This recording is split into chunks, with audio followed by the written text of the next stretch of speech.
Welcome to Lines of Reasoning, Perspectives on Harassment in Higher Education. I am Andy Brantley, President and Chief Executive Officer of Coupa HR. With me is a panel of experts who will help us evaluate 7 harassment scenarios that have been taken from feedback we've received from Coupa HR members across the country. First, on my left, is Maria Martinez from Rollins College. Next to Maria is Hosea Long from the University of Arkansas for Medical Sciences. To my immediate right is Lynn Bynum from Bellarmine University. And last but not least is Mary Maher from the University of Texas Health Science Center at San Antonio. Thank you all for being with me today. My pleasure. Sexual harassment and many other forms of harassment have been prohibited by federal law, state law, and many institutional policies for decades. So you may say, okay, I've got it. Sexual harassment is not allowed here. Amazingly, it still exists in a variety of forms, and sometimes it is very difficult to recognize. To help you evaluate your knowledge of sexual harassment, we will be showing you several reenactments drawn from these experiences of Coupa HR members. They may or may not constitute sexual harassment. If you are viewing this video with a facilitator, you will have the chance to stop the video and to discuss the scene from your own perspective. Afterwards, the video will resume and our panelists will comment. You will likely see that sometimes even those with informed opinions will disagree. All right, panel, let's go to our first scene that involves a staff member, Julio, and his supervisor, Lillian.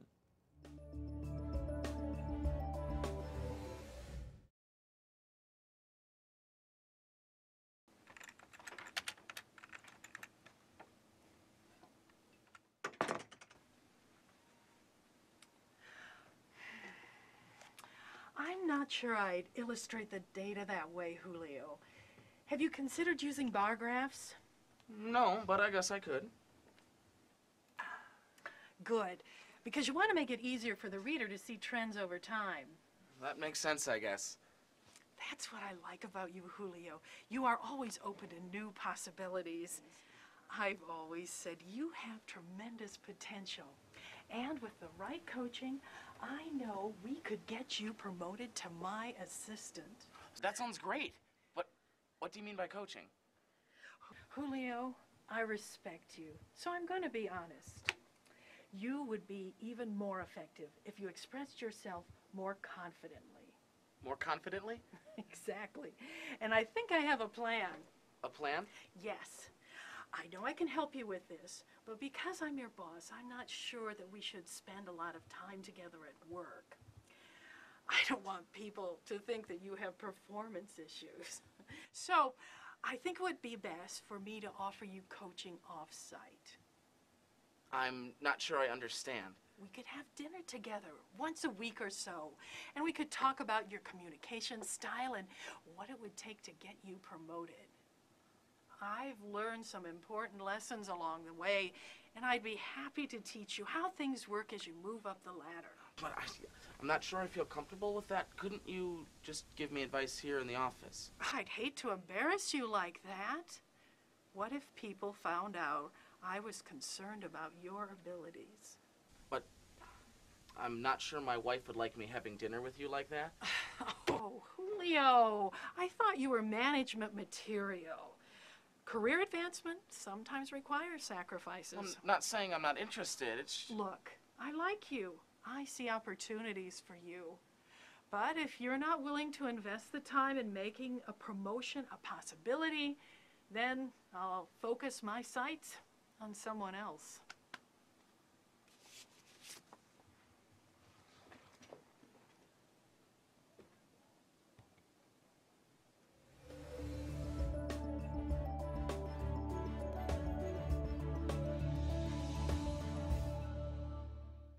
Very interesting scenario. What do you think, panel? This might be a classic case of quid pro quo harassment. Quid pro quo harassment. Mary, could you define that for us, please? A Latin term, quid pro quo, translates to this for that. So in this context, it could simply mean have sex with me and you'll get a promotion. You know, with a quid pro quo situation, there's usually an unequal power relationship. Here you have a boss and her employee, and there is an implied reward for compliance or a threat if Julio doesn't do what Lillian wants. Exactly, like when Lillian said, I see opportunities for you here, but if you're not willing to invest the time, I'll focus on someone else. Well, just a minute. Was Lil time in her day for one more meeting? Granted, Lillian may have been coaching Julio, except for the fact that she's asking him out to dinner with her. That's a little bit more than staying late to get some extra help. And the dinner thing was an implied date that obviously made Julio very uncomfortable. Well, you may be right. Nobody should be made to feel uncomfortable in the workplace. I could see Julio wondering, I'd love this promotion, but should I spend the extra time with her? Well, and we all know that sexual harassment is very much about power. Or, actually, the abuse of power. Can you imagine if someone had the power to take your job away and you need that job to survive? Can you see why it's difficult to refuse? Absolutely. Let's focus on another issue, the shoulder touch. Oh, yes, the controversial touch. You know, in most cases, it's someone simply being expressive. But when you look at Lillian's behavior, she's touching Julio's shoulder when she's asking him to have dinner with her. She does it several times. So that is strong body language, in my opinion. I advise employees to keep their hands to themselves. Even a simple touch can be misinterpreted or make someone feel uncomfortable. So let's talk about another issue. If Julio doesn't invest the time and does not receive the promotion, what then? Well, I believe he would have sufficient cause for a sexual harassment complaint. Hang on a minute, I'm with you here, but this case could still go either way. And people are becoming much more savvy and subtle. Thank you, panel. That was a great discussion. During the next two scenarios, let's focus on a different type of sexual harassment, hostile work environment.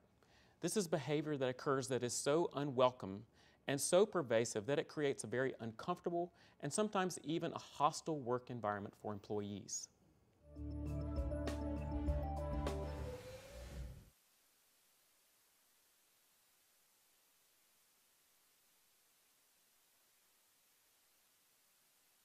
It looks like you're fine on orange juice, but you could definitely use more 16-ounce waters. I'll get those to you tomorrow, and I promise to bring them myself.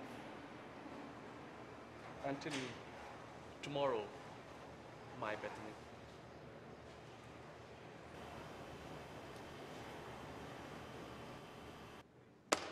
Did you see Satish? Really, I've had it up to here.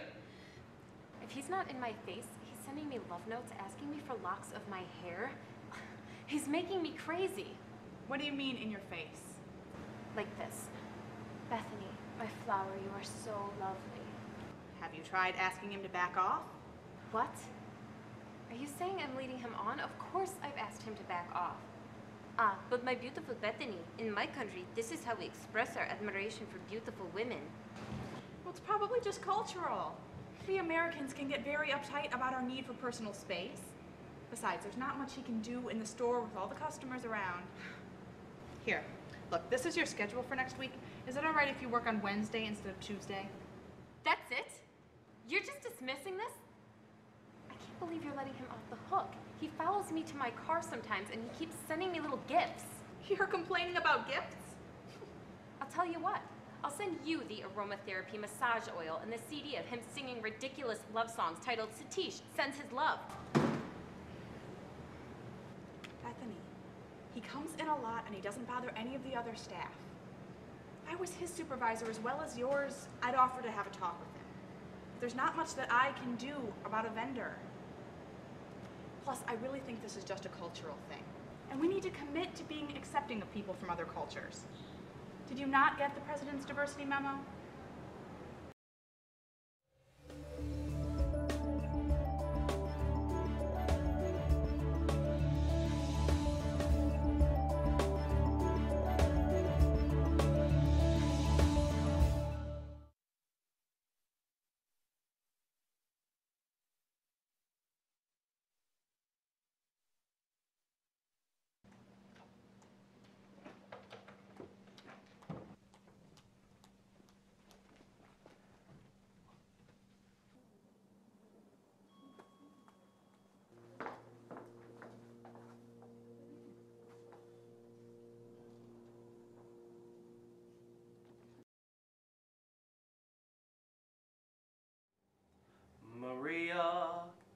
I just met a girl named Maria.